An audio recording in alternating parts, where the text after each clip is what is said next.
Welcome, dear listeners, to a special episode dedicated to the resilient and remarkable women of all backgrounds, cultures, class, and experiences. Despite daily challenges, whether personal, professional, or even with your health, the hidden health problems, many women persevere with grace and determination, including me, your dearest Dr. Jaye, and of course, you, my well-being champions, listening to me.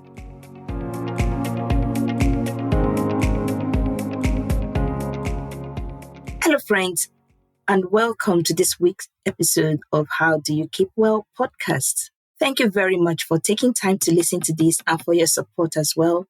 It means a lot to me, but my greatest joy is seeing the little seeds growing in you and increasing your affinity to living life well, what I call the Jaye life. On this podcast, I share stories, scientific insights, and practical tips to inspire, motivate you to be the best version of your healthy self. And I'll be your host, cheering you on this exciting journey towards a healthier, happier, and meaningful life. Why don't you do me a favor? Make sure you subscribe and share any insights you have learned from this episode with your friends and family, so together we can keep on keeping well. So earlier this month, we celebrated the International Women's Month. And I want to use my little corner here on this podcast to raise a little awareness on a silent issue that affects women of all ages, especially as they head into midlife. This problem has an impact on the well-being of women and cuts across their social, physical, financial, and emotional well-being. A lot of times, this problem leads to isolation, to fear, to anxiety, and a lot of embarrassment and secrecy, so much so that women often talk about it.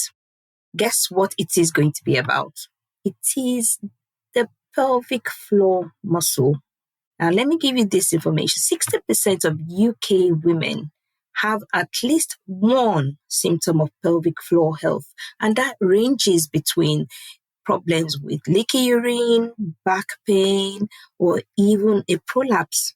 Can you imagine 60% of women? That's a lot. And 1 in 3 women would experience a pelvic floor disorder in our lifetime. I mean, imagine 10 women sitting in a room. At least, how many of them there? At least 3 of them would have problems in their lifetime with the pelvic floor problems. Nearly 1 in 4 women have never done pelvic floor exercises that can prevent or improve symptoms. Now, that is a lot. I'm hoping by the time you finish listening to this episode, you will begin to do something about it.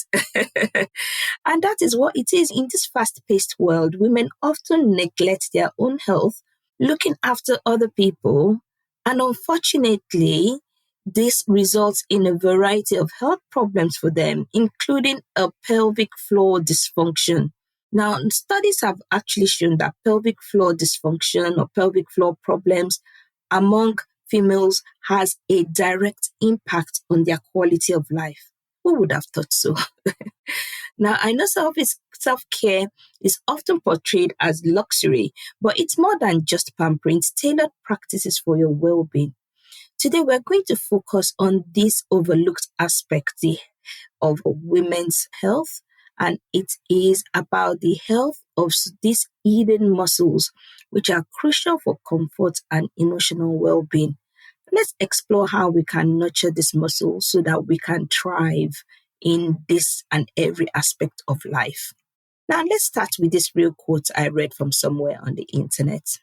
Having my children is wonderful, but the incontinence I suffered was horrendous, mentally and physically. I was too embarrassed to tell my midwife. I couldn't even leave the house because of the pain and inconvenience. And my partner had to take time off work to support me. Now that is profound. That is incredibly profound. Not being able to leave the house partly because of the inconvenience. And this is sadly the reality for a lot of women. Now, recently, I started working in a women's health clinic as a general practitioner, and I absolutely love it. Absolutely love being able to help women in every phase of life. A number of the referrals we receive is for women in midlife who are experiencing signs of pelvic floor weakness. One of the interesting things I note is that we're getting more and more younger women compared to the past, where it was most women who were elderly who were having issues with their pelvic floor. I also think this might be partly due because the numbers of hysterectomy is going down. In the past, people could have hysterectomy for absolutely anything, but the numbers is continually going down, meaning more and more people are requiring medical management for their symptoms, and the sheer number of it is incredible.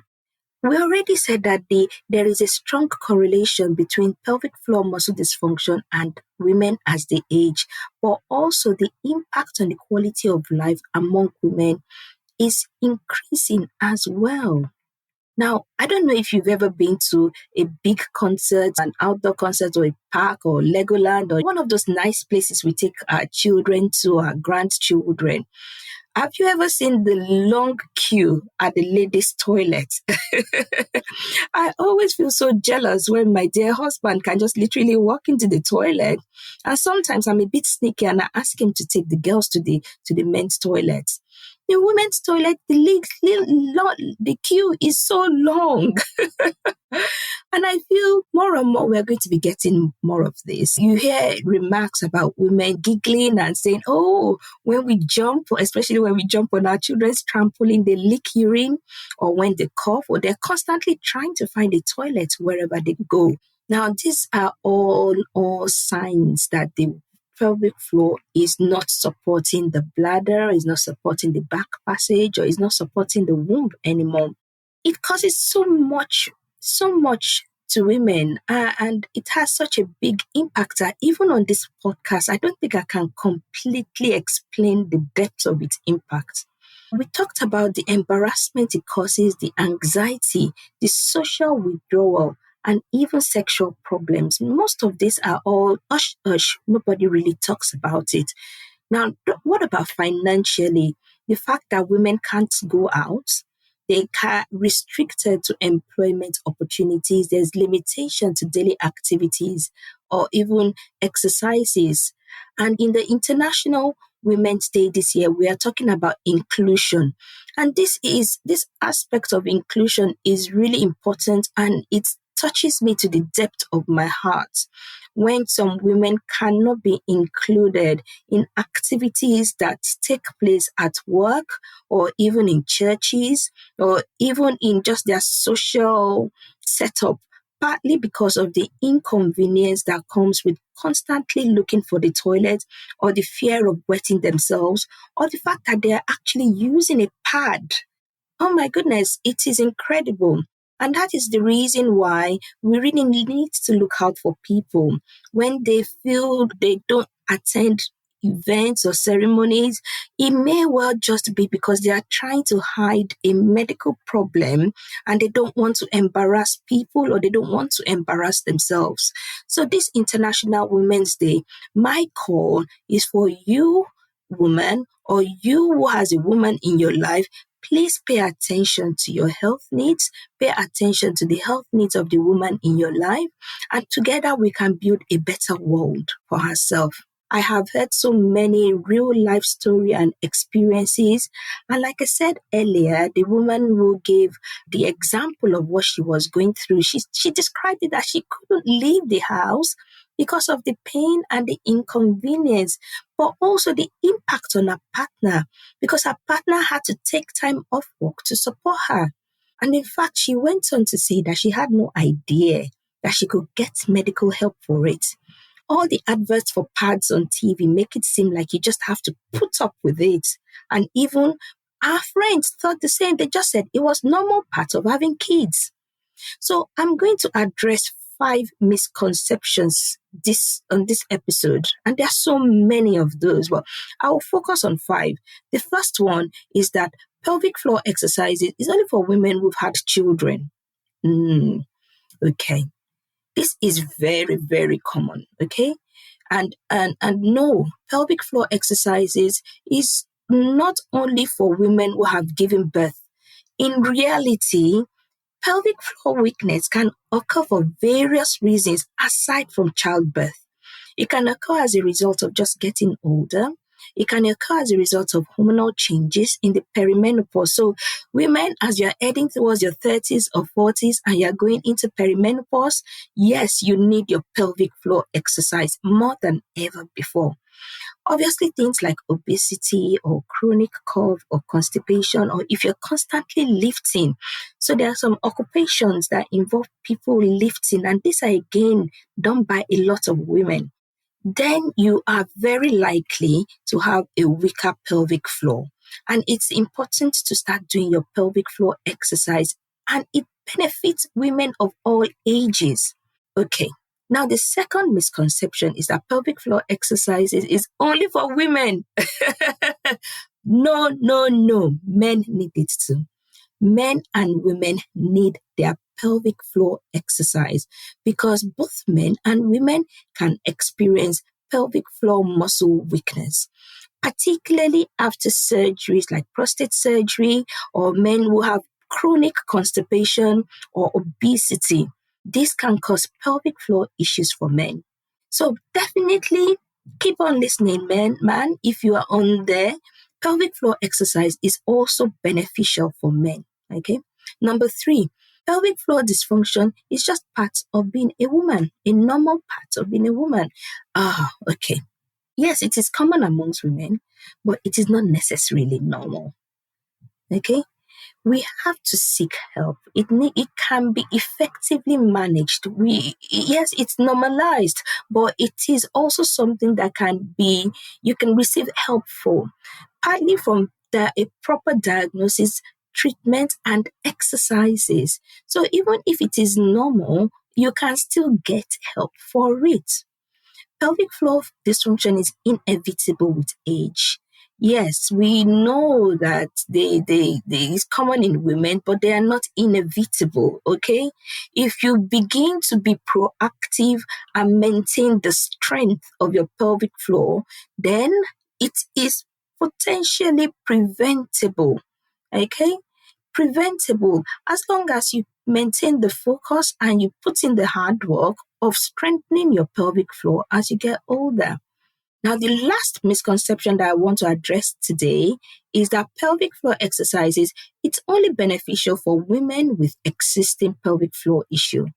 No, I disagree with that completely because you can do pelvic floor exercises as a prevention and also to maintain your pelvic floor health and reduce the risk of developing issues in life, later in life. So you can do pelvic floor exercises even before you develop any pelvic floor muscle weakness. It's a proactive approach to pelvic health. Okay? So now the question I have now is, do you know what the pelvic floor muscles are? And to be honest with you, not many people have a clear idea of this, what they are, what they do, how they function, and how much impact they can have, especially for the lower half of the body. So certainly they are like a supportive sling, like structure. That's the muscle that stretches across the bottom of the pelvis. It supports all the organs in that area. So when you think of your bladder, when you think of the womb, when you think of the back passage, that is the muscle that actually supports them and prevents them from falling out of your body. So not only do they play this crucial role, but they also control the way the urine comes out, the way the bowel motion comes out. They also support the pelvic organ. They stabilize the pelvis. You can imagine if there's no muscle between those bones in your pelvic. Oh my goodness, you're just going to be rocking. It's going to be so painful. And it also facilitates an important function, sex. Okay? And I tend to use a hammock, that really big, almost like a tent-like structure that people put under the tree to have a nice little snooze. Now, imagine your pelvic floor is a supportive hammock that stretches across the lower part of your pelvis, and it supports your pelvic organs. Even a hammock, for you to enjoy it, it has to be flexible, it has to be strong, the tension has to be right. You have to maintain it, you have to look after it regularly. If it's not flexible or strong and adjust to the body's movement, it will rip apart. So that's how the pelvic floor muscle is. It's got to be flexible and strong so that when you're walking, jumping, sitting, it can still help to support the organs inside the body. Okay, now what about the tension in the pelvic muscle? Is also important, because if the tension is not there, then what happens? There's going to be a leakage of urine, there's going to be leakage of bowel motion, the pelvic organs, the womb begins to drop out of the body. And this is really sad. And you hear women talking about, I can feel like a dragging sensation.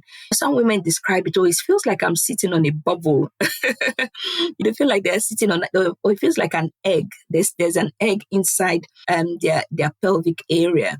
And that is a sign that the pelvic muscle is becoming weak. So the next question is, how do you know? How would I know if I have a pelvic floor muscle problem? Okay, that's a very good question. First of all, think about what your own, maybe what I would call risk factor is. If, for instance, you've given birth to children through the vagina and they were quite big children and you have more than 2 or 3, then you are at big risk of having pelvic floor muscle weakness.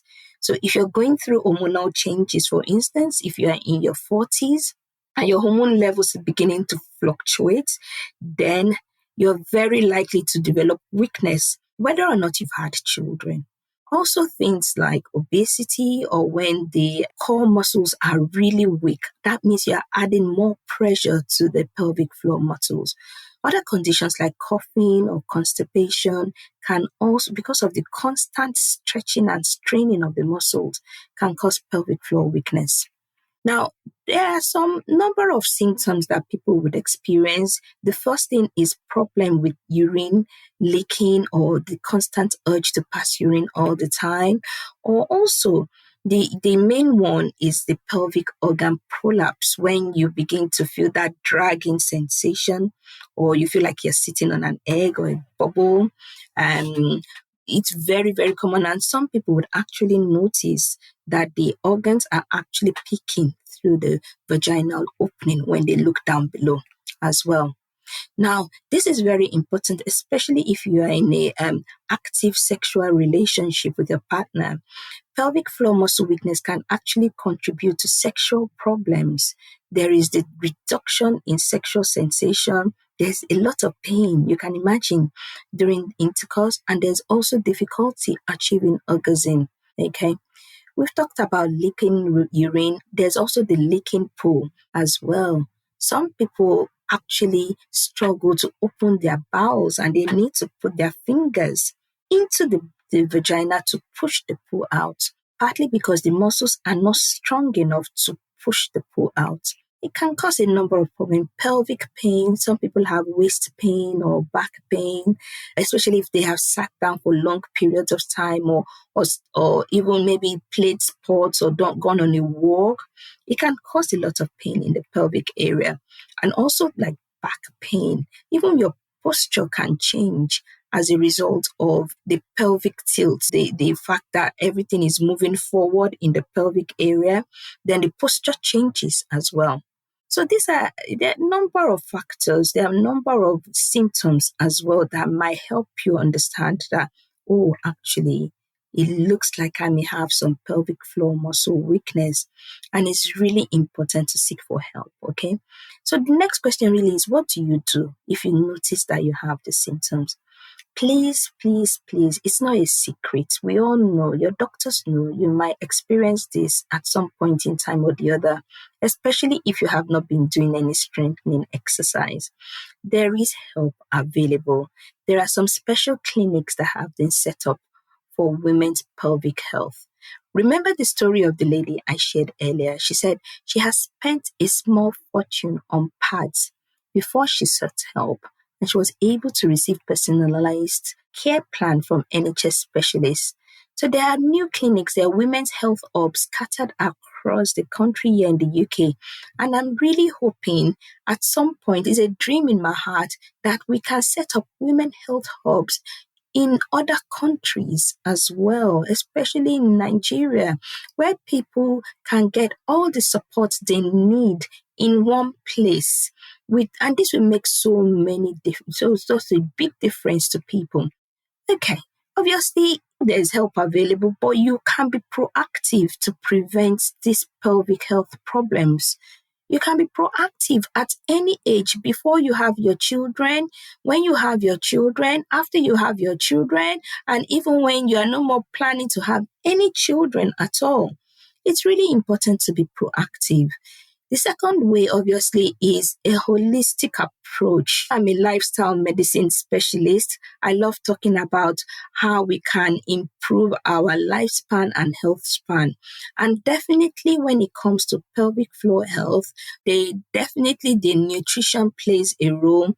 What we eat, what we drink, how often we drink to prevent water infection, because water infections can also increase the risk of pelvic floor weakness. How we manage stress is important. If we manage to put in some relaxation and exercises in our day, it makes a lot of difference. How we manage our mental health, these all have an impact on pelvic floor function. But the first approach, obviously, is the physical training or the physical strengthening exercises. Okay, let me try to take you through it. Okay. So first of all, the pelvic floor exercises are voluntary, okay? It requires you setting your mind to it.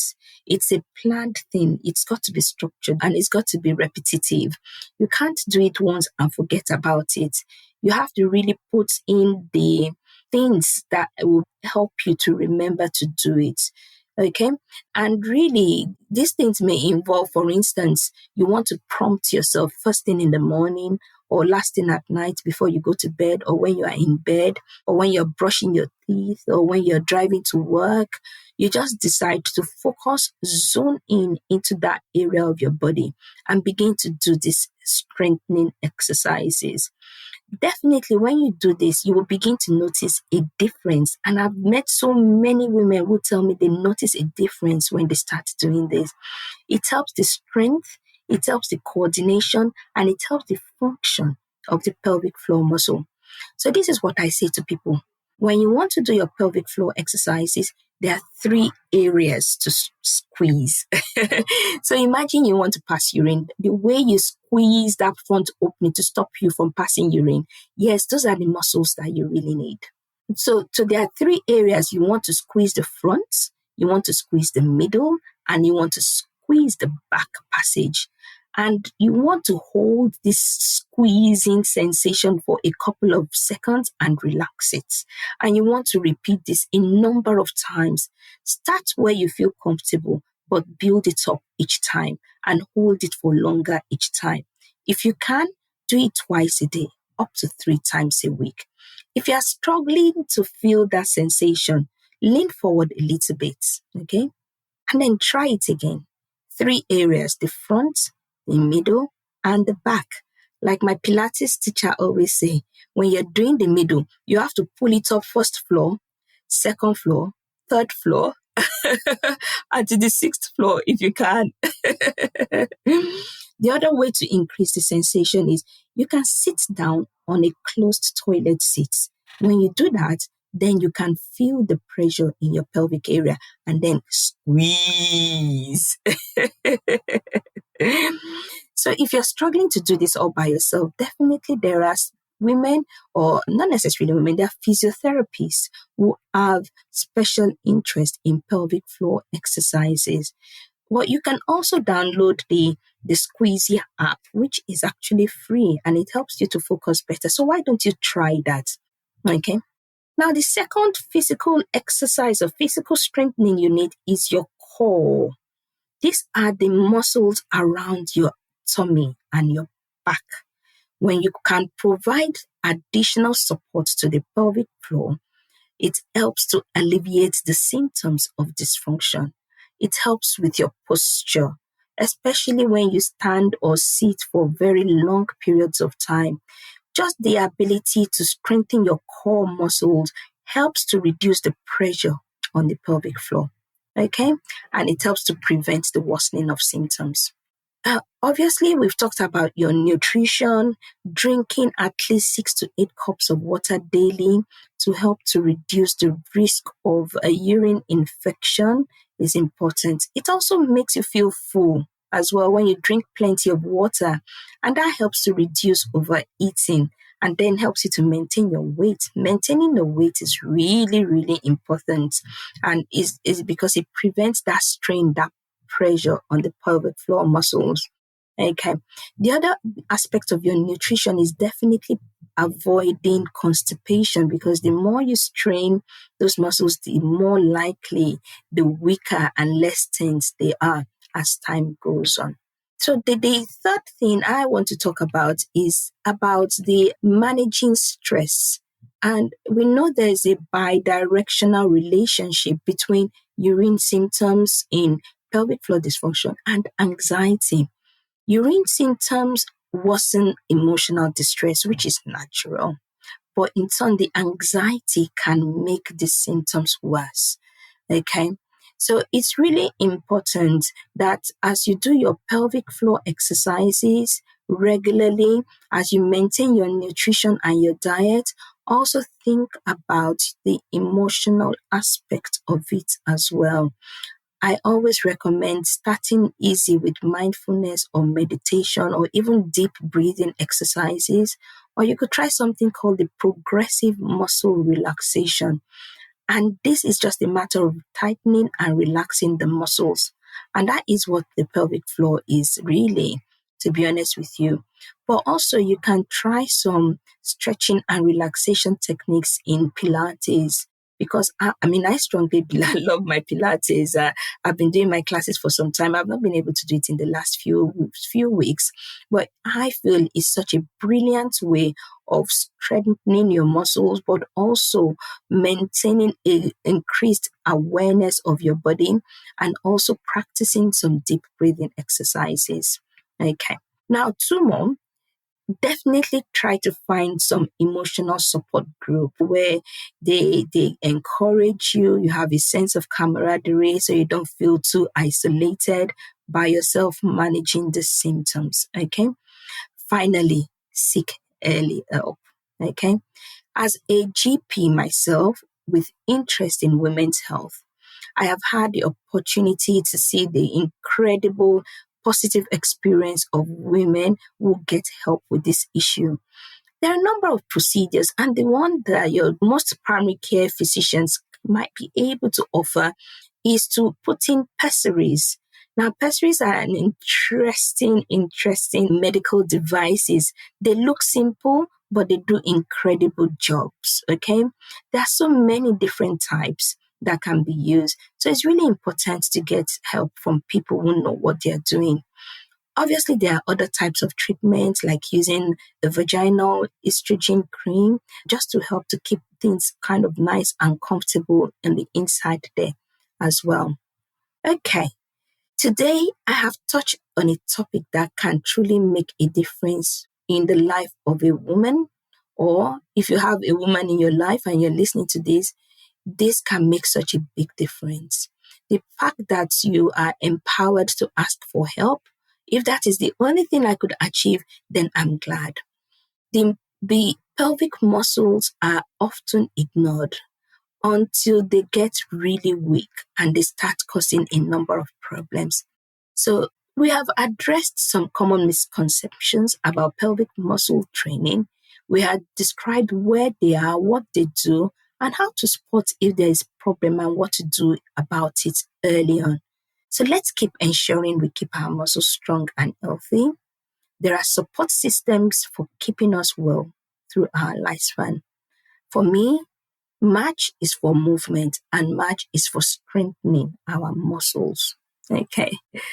Remember, living life well is a journey. It never, never, never stops. And I'm here to keep cheering you on to do just that. Keep on keeping well. Remember to subscribe, like, and share this podcast with a woman in your life. Thank you for listening. Have a wonderful week. Bye.